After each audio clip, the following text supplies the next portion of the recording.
Wells to Mickey Mouse.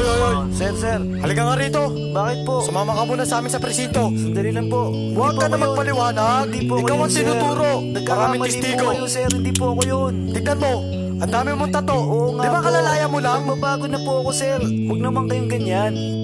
Namputya naman eh. Ako na naman. Ako na naman ang itinuro ng daliri nyo kahit na hindi naman ako ang gumawa ng sala. Wala akong muwang, bakit di nyo matanggap? Wala na ba ako puwang?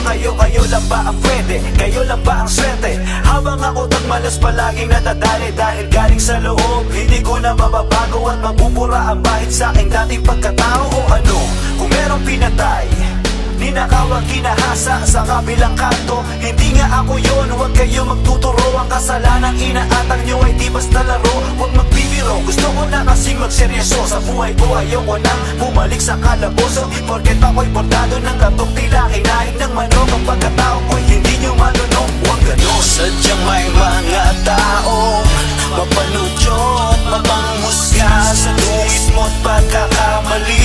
Sila nagtatawa, hindi naman perfecto, madalas ding magkamali. Magkunwari sa iyo, ituro ang daliri. Huwag ganon, hindi kaya kayo ang mandurugas. Kasalanan ko noon ay pinuno ko na sa rehas. Tapos paglabas ko, tila walang nagbago. Tila hindi nakalaya sa mga pangmamatan nyo na laging nakatutok. Hindi na makakilos ng malaya. Ang lugar ko'y unti-unting nauubos. Wag na wag naman sana pagkain.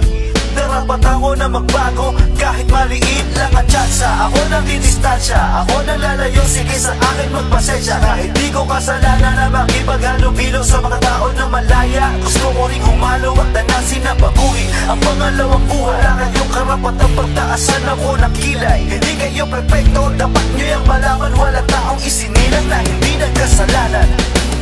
Sadyang may mga tao mapanudyot, mapanghusga sa